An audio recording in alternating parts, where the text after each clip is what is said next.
Yes. Give your name and address, please. And the commissioners typically will let us. My name is Mike Porter.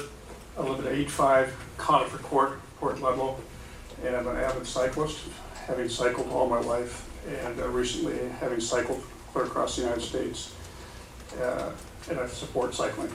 And I live in the Port Ludlow area where the current speed limit on Paradise Bay Road and Oak Bay Road is 40 miles an hour. One of my goals in the last many years is to get more people in Port Ludlow riding bikes. And one of the reasons I hear people don't ride bikes is because of the speed limit of the traffic on the roads. And so my proposal is that the speed on Paradise Bay Road from Teal Lake Road to where it intersects with Oak Bay, and then from Oak Bay up to where it intersects with Olympic Boulevard, a distance of 5.5 miles would be, 3.5 miles, would be reduced to 30 miles an hour. This is a distance of time.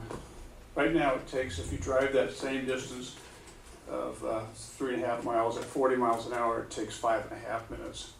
If you reduce that speed to 30 miles an hour, it would make 1.5 minutes longer. That's exactly what it would take. So what is the reason to doing this? Safety.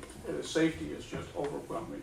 Having ridden my bike as much as I have, I will tell you for a fact, it's a quantum leap when people drive from 40 to 30. Each time you reduce that speed by 10 miles an hour, the sight distance those people who are driving their vehicles have on you on the road is just overwhelming. You just think about it yourself. When you slow down from 40 to 30, you have a better chance of looking out in front of you and seeing what's going out there. So for this particular area, it's a rural area. Paradise Bay is 30 miles an hour.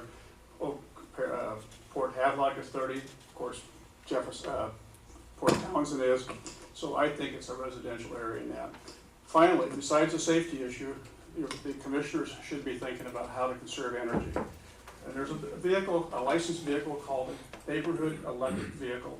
Just happened to see about 6 of them driving through Port Townsend this morning down here. The only reason they can legally drive, they look like a golf cart, but they are legally licensed to drive on the roads. The restriction is they can't drive on any road where the speed limit is in excess of 35 miles an hour. They themselves cannot go more than 25 miles an hour, and those vehicles have seat belts on them and a couple other safety features.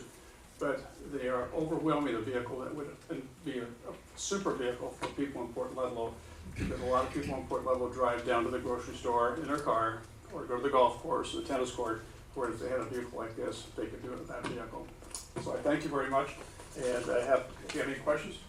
What's the northern, Olympus Boulevard, which is just past the fire station. The reason I picked that is because it meets up with Matt's development. That's the road that runs down to Matt's development, Mr. Nelson. Any questions? I ask for your favorable opinion on this, and it's a win-win situation for the commissioners. I mean, the voters would love it, and it costs you nothing. Thank you.